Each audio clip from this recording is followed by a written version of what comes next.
في 2010 شوي تعثرت الامور، جابها لها بعد 16 سنه.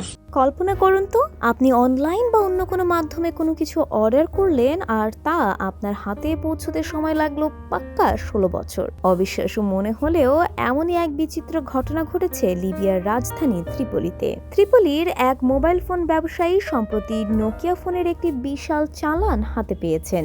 মজার ব্যাপার হলো, এই অর্ডারটি তিনি দিয়েছিলেন আজ থেকে 16 বছর আগে, অর্থাৎ 2010 সালে। তার পরের বছরই লিবিয়ায় গৃহযুদ্ধ শুরু হয়। ভেঙে পড়ে দেশের যোগাযোগ ব্যবস্থা আর অবকাঠামো, আর সেই বিশৃঙ্খলার মাঝে এই ফোনের কার্টুনগুলো আটকা পড়ে যায় কোনো এক অন্ধকার গুদামে। অবশেষে যখন সেই বক্সগুলো দোকানে এসে পৌঁছলো, দোকানদার হাসবেন নাকি কাঁদবেন তা বুঝতে পারছিলেন না।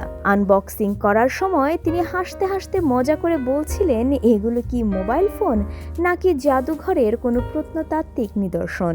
এই চালানে ছিল সেই সময়ের তুমুল জনপ্রিয় মিউজিক এডিশন এবং নোকিয়া কমিউনিকেটরের মতো ফোন, যা 2010 সালে ছিল আভিজাত্যের প্রতীক। অথচ আজ এগুলো শুধুই স্মৃতি।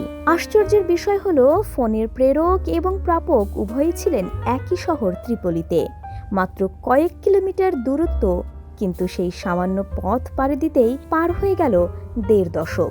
সোশ্যাল মিডিয়ায় এই আনবক্সিং ভিডিওটি এখন রীতিমতো ভাইরাল। অনেকে এই ঘটনা দেখে হাসলেও এর পেছনে লুকিয়ে আছে যুদ্ধের এক করুণ বাস্তবতা। তবে ইন্টারনেটে অনেকেই কিন্তু অন্য সম্ভাবনাও দেখছেন। কেউ বলছেন, বর্তমানের স্মার্টফোনের ভিড়ে এই ট্র্যাকারবিহীন পুরনো ফোনগুলো এখন অনেক দাম।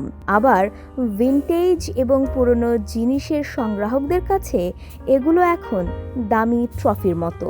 অন্যদিকে এই ঘটনা আমাদের মনে করিয়ে দিল যুদ্ধ কিভাবে একটা সাজানো জীবন আর ব্যবস্থাকে বছরের পর বছর স্তব্ধ করে দিতে পারে।